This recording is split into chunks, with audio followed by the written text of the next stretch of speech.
Dan hari ini, memang ternyata ramai dah kena siasat. Kabarnya tak pernah berlaku, Saudara Zamil. Tak pernah berlaku dalam sejarah Suruhanjaya pencegahan rasuah pegawainya masuk ke pejabat Perdana Menteri. Saya dipahamkan begitu. Begitulah laporan yang kita dapat dari pejabat Perdana Menteri apa semua. Belum pernah berlaku. Kementerian Kewangan. Artinya sekarang ni serius. Keadaannya sekarang ni bahawa pimpinan Datuk Seri Anwar Ibrahim sekarang ni memang dia serius untuk memerangi korupsi dan sebagainya. Dan siapa yang tak betul akan dihadap ke mahkamah. Tunggulah. Tapi bukan mereka dianggap bersalah lagi. Belum. Sabarlah. Ini dalam proses siasatan. Nak mencari maklumat. Apa yang betul. Sebab fail-fail tertentu ni ada disimpan. Betul. Di pejabat Perdana Menteri maupun di pejabat Kementerian Kewangan. Ini saya nak cerita ni, Ustaz Zamil. Banyak orang tak faham kadang-kadang. Saya nak menjelaskan bahawa ada beberapa kes-kes yang terdapat dalam fail-fail di Kementerian Kewangan.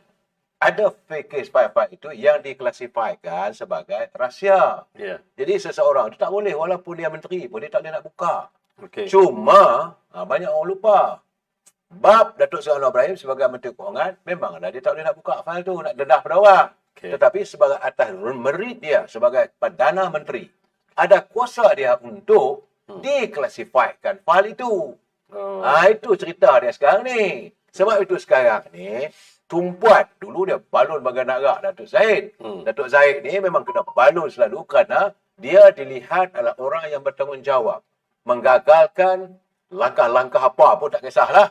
Untuk cukup jumlah apa semua. Bila Datuk Zahid menerima undangan, sarana daripada istana, bahawa bersama dengan bukan menyokong, bersama dengan Pakatan Harapan membentuk kerajaan. Untuk menjadikan 112 kursi itu, maka waktu itulah dia maka dijadikan sasaran, maka dia mesti dijatuhkan. Sekarang dah reda sikit dah. Mungkin gamaknya dah baik, dah sihat sikit. Malah waktu dia sakit dulu teruk, sampai orang kata nak mati lah apa semua. Saya rasa tak sepatutnya begitulah politik kita. Syukur Alhamdulillah di usia 71 tahun. Pergi ke Mekah. Alhamdulillah. Alhamdulillah dapat buat umrah dan sebagainya. Dan tapi sekarang ini tumpuan sudah beralih kepada PMX, Datuk Seri Anwar Ibrahim. Tiap-tiap hari mereka balon mengatakan itu, ini dan sebagainya. Termasuklah yang terbaru. Heboh cerita langkah Dubai. Boleh ulas sikit? Saya dapat beberapa komen tentang isu langkah Dubai. Apabila PMX, Datuk Seri Zahid dan beberapa pimpinan tertentu mengesahkan tentang ini bukan satu cerita rekaan. Saya juga ada komen dalam TikTok dan juga live saya, Facebook saya. Dan saya pun baca ada komen-komen tertentu. Ada komen yang menyatakan kita sedang menegakkan benang basah. Ajak itik jalan. Bapak segala langkah ni Anwar Ibrahim. Langkah Kajang lah, langkah 16 September waktu Pak Lah dululah dan pelbagai. Saya cuma tak komen di ruangan komen. Cuma kebetulan hari ini saya bersama dengan abang. Saya cuma nak bagi tahu undang-undang anti lompat parti ni baru saja diluluskan. Dan saya dipahamkan mendapat sokongan 100% daripada semua ahli parlimen. Makna kata PAS pernah merasai keperitan orang yang keluar daripada parti. Begitu juga Bersatu. Begitu juga dengan UMNO, PKR dan sebagainya. DAP pun ada waktu di Perak dulu. Jadi apabila perkara ini berlaku, hasil daripada perbincangan-perbincangan kita buat ataupun mereka gubal akta lompat parti. Saya nak nyatakan di sini ketika langkah Kajang. Bukan saya nak jilat Anwar Ibrahim apa tau. Waktu ketika dia buat langkah Kajang 16 September, saya berada di pihak kerajaan. Dia musuh kami. Dia musuh saya. Anwar Ibrahim. Kita pun marah. Tapi ketika itu, akta itu belum lagi diwartakan. Jadi kalau dia berjaya, 16 September dulu waktu Pak Lah. Dia Perdana Menteri. Dia lah Perdana Menteri. Adik-beradik tebuk atap lah juga waktu tu. Ketika itu, dia tak kira lah. Pasal kepala otak nak rampas kuasa dengan cara tu. Cara tu boleh. Waktu itu dibolehkan. Dibolehkan. Ya. Tapi ketika ini, dengan suasana dia jadi Dubai ni, langkah Dubai ni, setelah saya tengok apabila start SPRM, Ya. attack pihak-pihak tertentu. Pada pandangan saya, ini bukan langkah, mereka cuba untuk buat langkah Dubai. Tapi yang sebenarnya mereka cuba untuk menghalang daripada mereka melangkah ke penjara Sungai Buloh. Itulah keadaannya. Itu keadaannya. Jadi apabila saya nak komen itulah maksud saya di sini. Betul Anwar Ibrahim pernah terlibat dalam macam-macam langkah. Betul. Sebelum ini. Termasuk 16 September dulu. Ya. Tapi ketika itu, orang panggil akta ini belum lagi diwartakan. Betul. Jadi sekarang ni dah warta dah. You nak buat seolah-olah macam macam ada geng bersatu ni, 4-5 orang ni. Kami tidak keluar bersatu, tapi kami sokong PMX. Ada kelompongan juga. Tetapi dibolehkan. Tak keluar parti. Betul. Tak keluar parti, dibolehkan. Tetapi kalau boleh itu kita kena perkemaskan lagi akta ini. Ya, betul. Jadi akta ini cuba kes 3-4 orang ni, cuba diproses kepala otak ahli-ahli parlimen, Didoktrinkan. terutama sekali daripada Barisan Nasional. Adalah. Saya duk tanya Presiden baru ni, dia kata ada lah. Tanya berapa orang. Dia tak mau jawab. Tetapi saya nak beritahu, mereka sebelum jadi calon, mereka ada sign. 2-3 surat, saya dipahamkan. Perjanjian dan sebagainya. Tapi kalau mereka ada 100 juta, mereka pergi bagi ke UMNO, mereka boleh perambus lah. Daripada UMNO. Jadi saya tawarkan kepada tun-tun tertentu, kalau nak sumbang 1 bilion untuk 10 orang ahli parlimen Barisan Nasional, silakan. Ya. Silakan. Ya, saya tengok kau ni macam apa Pak Chu daripada Pelangkap. Dia kata pemimpin Islam patut sokong niat suci PMX. Yes, itu yang betul. Penting. Jadi saya melihatlah macam Abdul Hamid, dia kata, dia tak ada gaji tapi dia adalah pendapat sikit. Tapi dia tak setuju dengan budaya korupsi. Ramai semua orang. Dan saya tengok apabila akta ini diluluskan, saya tengok banyak komen-komen daripada rakyat. Ya. Saya baca. Mereka kata undi mereka dihargai. Betul. Undi mereka dihargai. Tapi kalaulah kata duk passion lompat sana, saat lagi pergi tebuk atap sini, makna kata kita khianat, kita tidak hormati undi daripada rakyat di bawah. Betul. Jadi kalau macam ni punya cerita, pilihan raya ke-16, kita tak payah buat pilihan raya.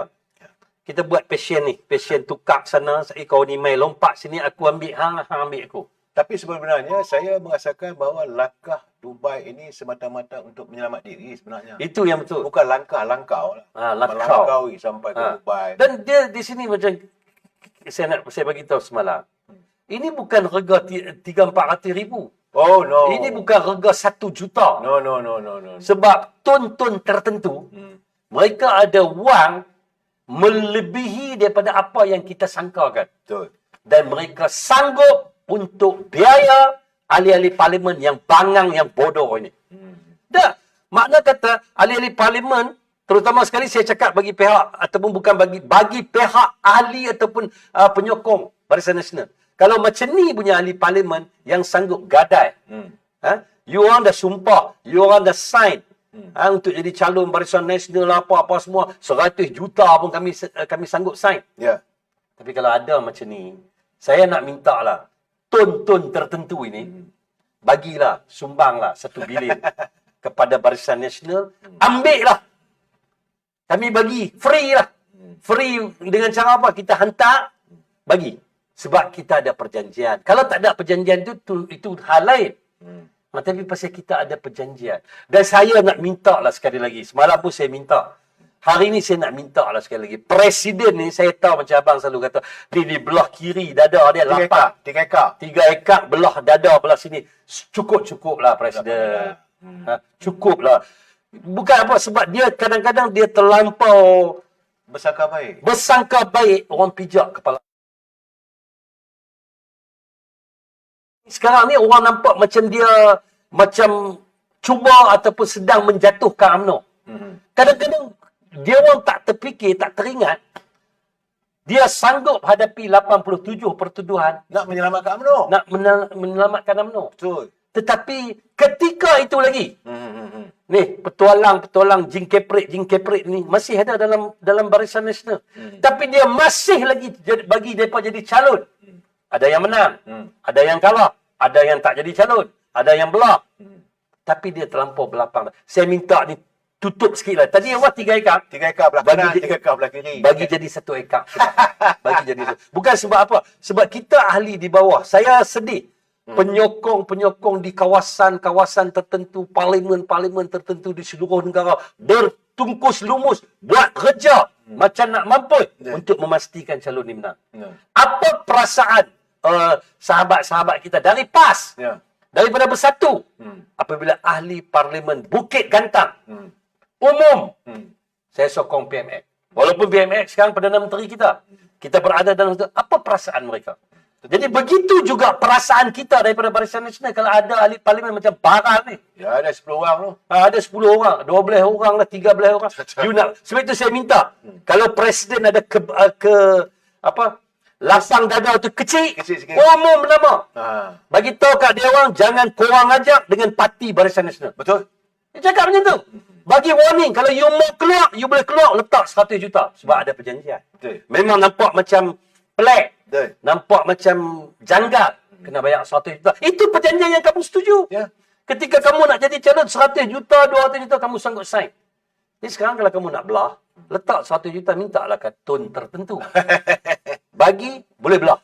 Ini saya melihat kadang-kadang ketimbangan inilah saya rasakan tidak ada keadilan.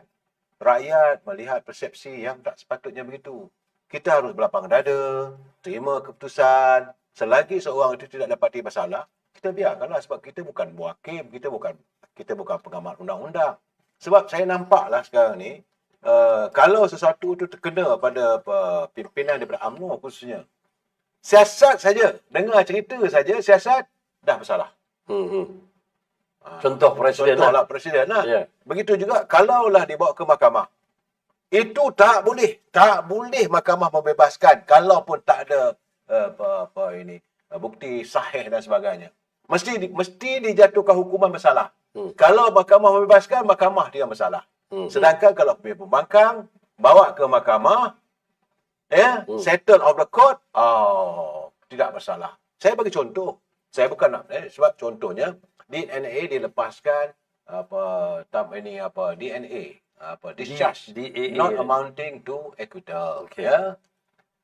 Yang dihadapi oleh Presiden UMNO. Tapi bagaimana dengan Presiden, PBM atau pengurusi Perikatan Nasional? Kes masih berjalan lagi. Apakah persepsi orang macam mana? Tapi itu pun baru ni, apabila dia buat permohonan dengan cara yang betul, dengan alasan yang baik, mahkamah membenarkan pasportnya diberi pada beliau. Betul. Jadi nak kata kita kerajaan sekarang kontrol mahkamah, jangan bagi pasport. Tidak. Tak ada. So, mana kata mahkamah lah. Begitu juga macam Datuk Seri Najib telah pun dijatuhkan, dia ada bunyi-bunyi ini tak adil. Saya pun akui, saya pun kecewa. Betul. Tetapi untuk nak memberi keadilan pada beliau, dia mohon dibicarakan semula, dia ikut proses itu.